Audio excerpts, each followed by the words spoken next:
இன்னைக்கு நாம invasion சீரிஸோடைய first சீசனை வெற்றிகரமா முடிச்சு வைக்க போறோம். ஏற்கனவே நம்ம சேனல்ல இந்த சீரீஸ்க்கான 2 பார்ட்டை போட்டு முடிச்சாச்சு. அதை யாராச்சும் இன்னும் நீங்க பார்க்கலன்னா டிஸ்கிரிப்ஷன்ல லிங்க் கொடுக்குறேன், செக் பண்ணி பாருங்க. சோ பூமியில எல்லா இடத்துலயுமே ஏலியன்ஸ் அதுங்களோட அட்டாக் ஆரம்பிச்சிருச்சு. இத்தனை நாளா என்ன நடக்குதுன்னு புரியாம குழம்பி போயிருந்த மக்கள் நேரடியா அந்த ஏலியன்ஸை பாத்துடுறாங்க. சோ அதுகிட்ட இருந்து எப்படி தப்பிக்க போறாங்க, அந்த ஏலியன்ஸ் எதுக்காக வந்திருக்கு அப்படின்றத நம்ம பார்க்கலாம்.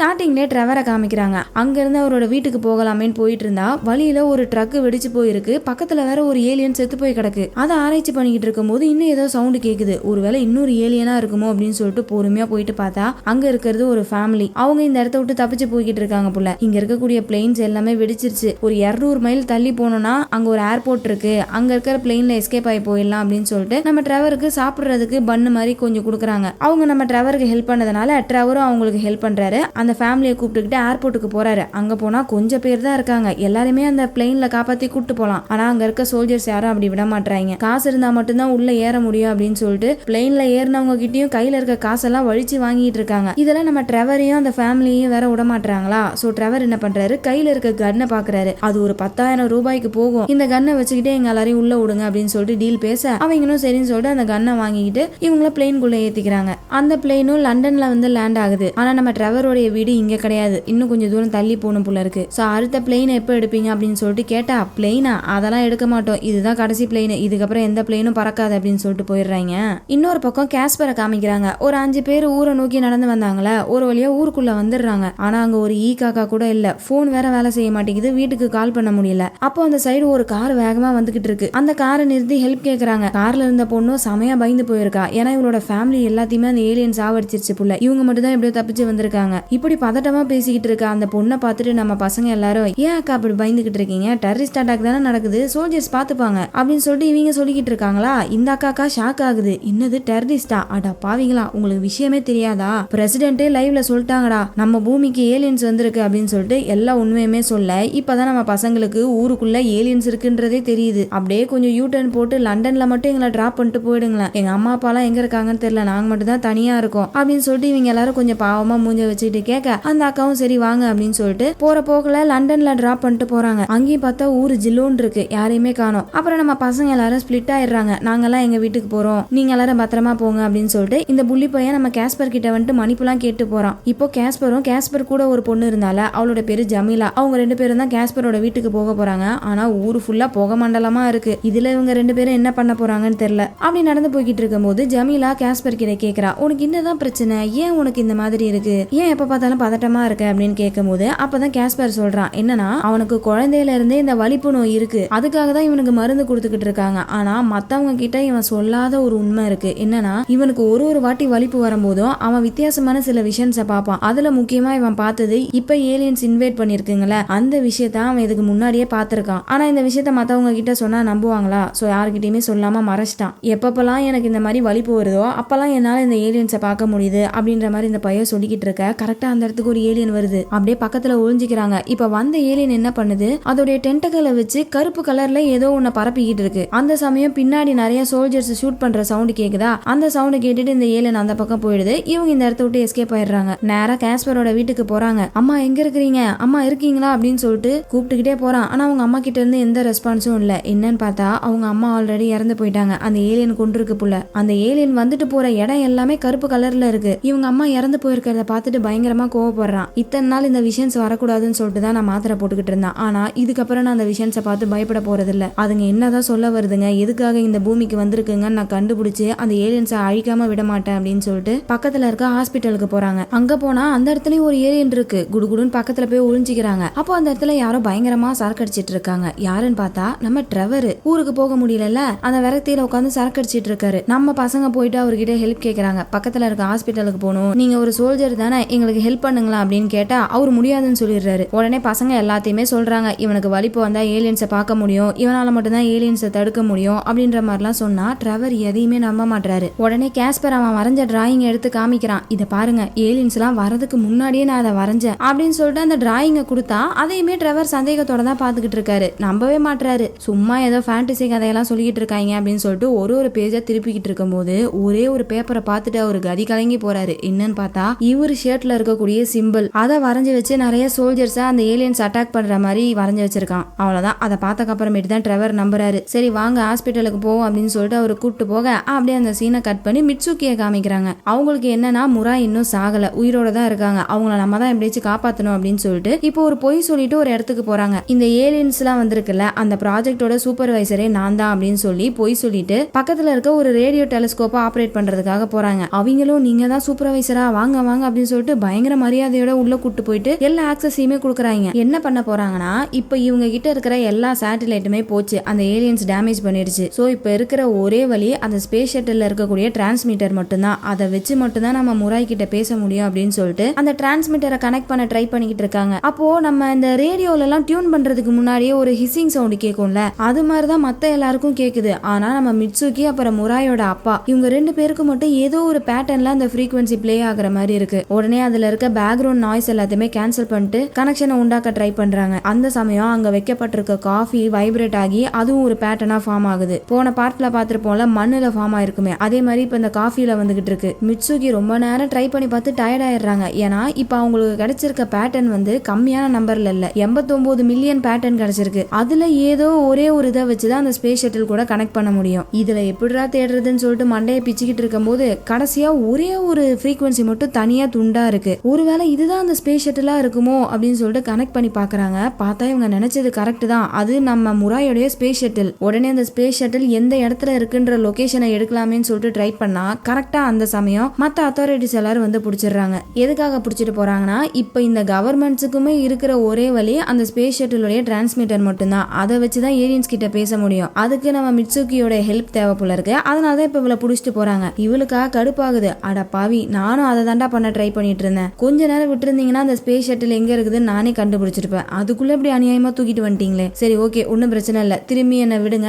நாங்க கனெக்ட் பண்ண ட்ரை பண்றேன் அப்படின்னு சொல்லிட்டு திரும்பி அந்த டிரான்ஸ்மிஷனை எப்படியோ கனெக்ட் பண்ணிடுறாங்க. சோ இப்ப கம்யூனிகேஷன் எல்லாம் ஓபன் ஆயிடுச்சு. இவங்க என்ன பேசுறாங்களோ அது எல்லாத்தையுமே அந்த ஏலியன்ஸால கேட்க முடியும். ஆனா இப்ப அந்த ஏலியன்ஸுக்கு புரியுற மாதிரி பேசணும்ல, அதுக்கு இங்கிலீஷ் தெரியுமான்றது நம்மளுக்கு தெரியாது. அதனால டிஃப்ரெண்டா பேசி பாக்குறாங்க. ஆனா ஒரு ரெஸ்பான்ஸும் இல்ல. ஃபர்ஸ்ட் அந்த ஏலியன்ஸுங்களால பேச முடியுமா, அதுக்குன்னு ஏதாச்சும் லாங்குவேஜ் இருக்கா என்னன்றது கூட இவங்களுக்கு தெரியாது. இந்த மாதிரி சூழ்நிலையில இவங்களால என்ன பண்ண முடியும்? மிட்சுகியும் ட்ரை பண்ணி பாக்குறாங்க. அந்த ஏலியன்ஸ் கிட்ட இருந்து ஒரு ரெஸ்பான்ஸும் இல்ல.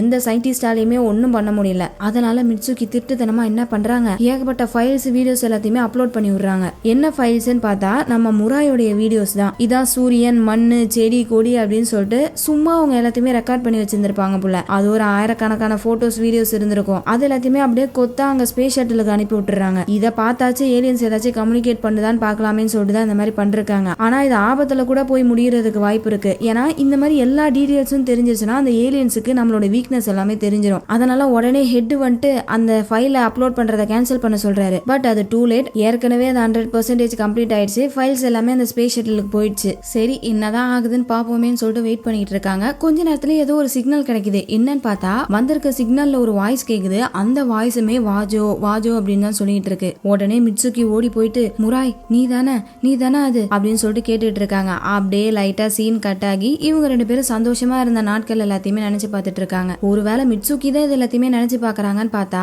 அது மிட்சுகி கிடையாது, முராய். தன்னந்தனியா ஸ்பேஸ்ல மறந்துகிட்டு இருக்காங்க. அவங்க ஸ்பேஸ் சூட் டேமேஜ் ஆகாதனால உயிரோட இருக்காங்க போல. இப்ப அப்படியே பொறுமையா மிதந்து பக்கத்துல இருக்க ஸ்பேஸ் ஷட்டிலுக்கு வந்துடுறாங்க. மிட்சுகி அனுப்புற வீடியோஸ் எல்லாத்தையுமே பாக்குறாங்க. அப்படியே தட்டு தடுமாறி இவங்களால பேசவே முடியல. இருந்தாலும் எப்படியோ கஷ்டப்பட்டு அவங்க ஒரு வார்த்தையை சொல்றாங்க. அதுதான் வாஜோ. சோ வாஜோன்னு சொல்லிக்கிட்டு இருக்கிறது வேற யாரும் இல்ல, முராய் தான் போல இருக்கு. முராய் தான் அதை பேசுறாங்கன்றத மிட்சுகியும் கண்டுபிடிச்சிடுறாங்க. எனக்கு தெரியும் நீ உயிரோட இருப்பேன்னு எனக்கு தெரியும். எங்க இருக்கிற, உன்னை வந்து எப்படி காப்பாத்துறது, என்கிட்ட சொல்லு அப்படின்னு சொல்லி இவங்க ஒரு பக்கம் கேட்டுக்கிட்டு இருக்க. அங்க இருக்க மத்த எல்லாருக்குமே ஒரு சந்தேகம். ஏன்னா அந்த பிளாஸ்ட்ல கண்டிப்பா உயிரோட இருக்கிறதுக்கு வாய்ப்பே கிடையாது. எப்படி இது முராயா இருக்கும் அப்படின்னு சொல்லிட்டு முராயோட அப்பா கிட்ட போயிட்டு கேக்குறாங்க. ஆக்சுவலா இவர் வந்துட்டு ஒரு ஆடியோ இன்ஜினியர். சோ அவரால் எல்லா வாய்ஸையுமே துல்லியமா ரெகக்னைஸ் பண்ண முடியும். அவர்கிட்ட போயிட்டு கேக்குறாங்க, அது உங்க பொண்ணு முராய் தானா, உங்களுக்கு கண்டிப்பா தெரியுமா அப்படின்னு சொல்லிட்டு கேட்க அவரும் அந்த ஆடியோவை கேட்டு பாக்குறாரு. சொல்றாரு. அது என்னோட பொண்ணு தான், ஆனா அவ சுவாசிக்க மாட்டா, அவளோட மூச்சு விடுற சவுண்ட் கேட்க மாட்டேங்குது அப்படின்ற மாதிரி சொல்ல இப்பதான் அங்க இருக்க எல்லாருக்குமே தெரியுது அது முராய் கிடையாது, முராய் உடம்புக்குள்ள இருந்து அந்த ஏலியன்ஸ் பேசிக்கிட்டு இருக்கு. இதை மிட்சுகி கிட்ட சொன்னா நம்புவாங்களா? கண்டிப்பா நம்ப மாட்டாங்க. சோ அந்த கம்யூனிகேஷனை கட் பண்ணிட்டு அங்க இருக்கக்கூடிய அமெரிக்கன்ஸ் எல்லாம் என்ன சொல்றாங்க, இதுக்கு மேல அந்த ஏலியன்ஸை விட்டா நம்மளுக்கு தான் ஆபத்து அப்படின்னு சொல்லிட்டு நியூக்ளியர் மிசைலை லான்ச் பண்ணி அந்த ஏலியன்ஸை அழிக்க போறாங்களாம். உங்களுக்கு 78 நிமிஷம் டைம் தரேன், அதுக்குள்ள மேல இருக்கிறது முராய் தான் அப்படின்னு எனக்கு ப்ரூவ் பண்ணிட்டீங்கன்னா நான் இந்த அட்டாக்கை பண்ணாம விட்டுறேன் அப்படின்னு சொல்லிட்டு போயிடுறாங்க. மிட்சுகிக்கு என்ன பண்றதுன்னு தெரியல. அப்படியே அந்த சீனை கட் பண்ணி அனிஷாவை காமிக்கிறாங்க. ஆமாட்டுக்கு பயங்கரமா அடிபட்டு இருந்துச்சுல, அவங்களுக்கு தெரிஞ்ச ட்ரீட்மெண்ட்டை கொடுத்து ஓரளவுக்கு உசரை காப்பாத்திடுறாங்க. அப்படியே கார்ல போனா பக்கத்துல ஒரு ஹோட்டல் இருக்கு. ஊருக்குள்ள யாருமே கிடையாது, இந்த ஹோட்டலுமே காலியா தான் இருக்கு. இவங்களே உள்ள போயிட்டு சமைச்சுலாம் சாப்பிட்டுட்டு திரும்பி அவங்களோட பயணத்தை ஆரம்பிக்கிறாங்க. அப்போ அவங்க ஒரு ஸ்கூலை வந்து அடையிறாங்க. அந்த ஸ்கூல்ல தான் எல்லா மக்களும் பாதுகாப்பா இருக்காங்க போல, நிறைய சோல்ஜர்ஸும் இருக்காங்க. சோ இங்கே நம்ம இருந்துடலாம் அப்படின்னு சொல்லிட்டு தன்னோட ஃபேமிலியை கூப்பிட்டுட்டு அனிஷா உள்ள போறாங்க. போயிட்டு பார்த்தா அங்க இருக்கக்கூடிய டாக்டரை நம்ம அனிஷாக்கு முன்னாடியே தெரியும். போன பார்ட்ல ஒரு டாக்டரை பார்த்துருப்பாங்கல்ல, அதே டாக்டர் தான். அவர்கிட்ட ஆமட்டோட கண்டிஷனை சொல்ல அவருமே கூட்டு போயிட்டு ஃபுல்லா ட்ரீட்மெண்ட் பண்றாரு. இந்த மாதிரி ஒரு பக்கம் போய்கிட்டு இருக்க லூக் என்ன பண்றான், போக கூடாதுன்னு தடை செஞ்சு வச்சிருக்க ஒரு இடத்துக்குள்ள போறான். அங்க ஏலியன்ஸ் எல்லாம் அட்டாக் பண்ணப்பட்டு இறந்தவங்களோட பாடிஸ் எல்லாம் வச்சிருக்காங்க. சோ இந்த ஏலியன்ஸ் அட்டாக் பண்ணாலே கருப்பு கலர்ல சில சப்ஸ்டன்ஸை விட்டு போகும்ல,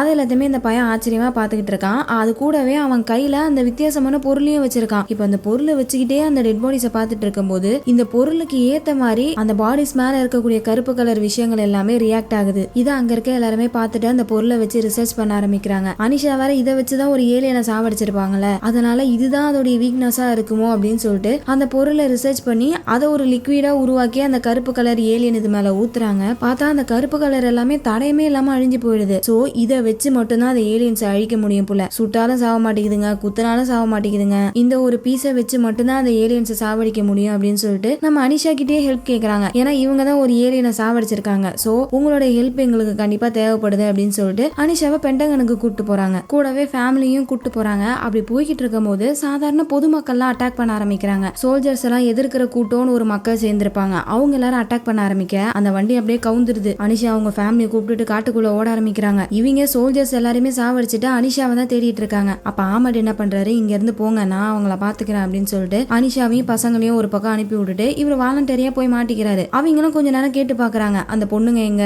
நாங்க ஒண்ணும் பண்ண மாட்டோம், அவங்கள வெளியே வர சொல்லுங்க அப்படின்னு கேட்டுக்கிட்டு இருக்க. ஆமட் ஒண்ணுமே சொல்ல மாட்டாரா. சோ கடுப்பாயிட்டு அவங்க புருஷன்காரனை சுட்டு கொன்னுடுறாங்க. அவ்வளவுதான், ஆமடோட சோலி முடிஞ்சு. அனிஷாக்கா சரியான பயம், மாட்டினா கண்டிப்பா நம்மளையும் கொன்றுவாங்க அப்படின்னு சொல்லிட்டு பசங்களை கூட்டு ஓடிக்கிட்டு இருக்காங்க. பசங்களா அப்பாவை பார்க்கணும், அப்பாக்கு என்னாச்சு அப்படின்னு சொல்லிட்டு இவங்க ஒரு பக்கம் கத்திக்கிட்டு இருக்க. அனிஷாக்கு என்ன பண்றதுனே தெரியல, தப்பிச்சு ஓடிக்கிட்டு இருக்காங்க. அப்ப கால் தடிக்கி கீழே விழுந்துடுறாங்க. எந்திரிச்சு பார்த்தா அவங்களுக்கு முன்னாடி ஒரே கருப்பா இருக்கு. எல்லாம் அந்த ஏலியன்ஸ் பண்ண வேலை தான். அப்ப அந்த சப்ஸ்டன்ஸ் எல்லாமே அப்படியே நவுந்து இவங்களுக்கு வழி விடுது. என்னன்னு பார்த்தா இவங்க கையில அந்த வித்தியாசமான பொருள் இருக்கு. அதை வச்சுக்கிட்டே இவங்க கொஞ்சம் கொஞ்சமா நடந்து போக மம்மி படத்துல நெருப்ப பார்த்த ஸ்பைடர்ஸ் மாதிரி இந்த சப்ஸ்டன்ஸ் எல்லாமே அந்த பொருளை பார்த்து பயப்படுதுங்க. அப்படியே அந்த சீனை கட் பண்ணி கேஸ்பரை காமிக்கிறாங்க. ஒரு வழியா ட்ரெவர் அவங்க ரெண்டு பேரையும் ஹாஸ்பிட்டலுக்கு கூப்பிட்டு வந்துடுறாரு. அங்க இருக்கக்கூடிய ஒரு டாக்டர் கிட்ட போயிட்டு இந்த பையனுக்கு வலிப்பு உண்டாக்கணும் அப்படின்னு சொன்னா அவங்க, ஏங்க உங்களுக்கு வேலை இல்லையா, அங்க அவ்வளவு பிரச்சனை போய்கிட்டு இருக்கு, சும்மா பிராங்க் பண்ணிக்கிட்டு இருக்கீங்க, அப்படிலாம் பண்ணிட முடியாது, பேரண்ட்ஸோட ப்ரிகாஷன் இல்லாம இந்த மாதிரிலாம் பண்ணவே முடியாது அப்படின்னு சொல்லிட்டு அவங்க போக அவங்க கிட்ட மறுபடியும் எல்லாத்தையும் சொல்லி புரிய வச்சு கன்வின்ஸ் பண்ணி வலிப்பு வர வைக்கிறதுக்காக அந்த மிஷினுக்குள்ள அனுப்புறாங்க. கொஞ்ச நேரத்துல கேஸ்பருக்கு வலிப்பு வர வச்சிடறாங்க. பில்லியன்ஸ் கணக்கான நியூரான்ஸ் உற்பத்தி ஆகிட்டு இருக்கு. இந்த மாதிரி ஒண்ணு நடக்க சாத்தியமே இல்லைன்னு சொல்லிட்டு டாக்டர் தகச்சு போறாங்க. நம்ம கேஸ்பருக்கா ஏகப்பட்ட விஷுவல்ஸா வருது, கூடவே நிறைய வாய்ஸஸும் கேக்குது. அதுல சில வார்த்தைகள் என்ன தெரியுமா,